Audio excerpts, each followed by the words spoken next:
पहिल्यांदा तर मी राज ठाकरेंचे आभार मानतो की त्यांनी या ठिकाणी दोन बंधू एकत्रित येण्याचं श्रेय मला दिलं. श्रद्धेय बाळासाहेबांचे आशीर्वाद हे मलाच मिळत असतील.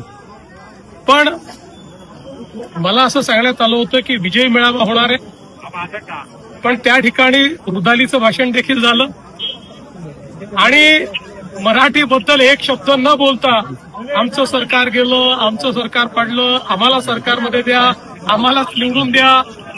हा मराठीचा विजय उत्सव नव्हता, ही रुदाली होती. त्या रुदालीचं दर्शन ते त्या ठिकाणी आपण घेतलेलं आहे.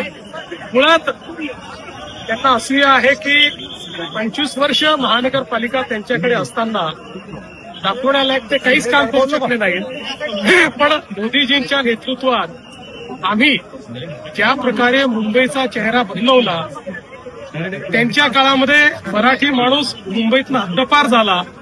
आम्ही बीडीडी चाळीतल्या मराठी माणसाला, पत्रा चाळीतल्या मराठी माणसाला, अभ्युदयनगरच्या मराठी माणसाला हक्काचं मोठं घर हे त्याच ठिकाणी दिलं. याची असूया त्यांच्या मनामध्ये आहे. पण मी नेहमी सांगतोय, पब्लिक है सब जानती है.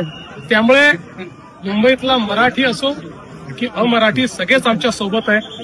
आम्ही मराठी आहोत, आम्हाला मराठी असण्याचा अभिमान आहे, मराठी भाषेचा अभिमान आहे, पण त्याच वेळी आम्ही हिंदू आहोत.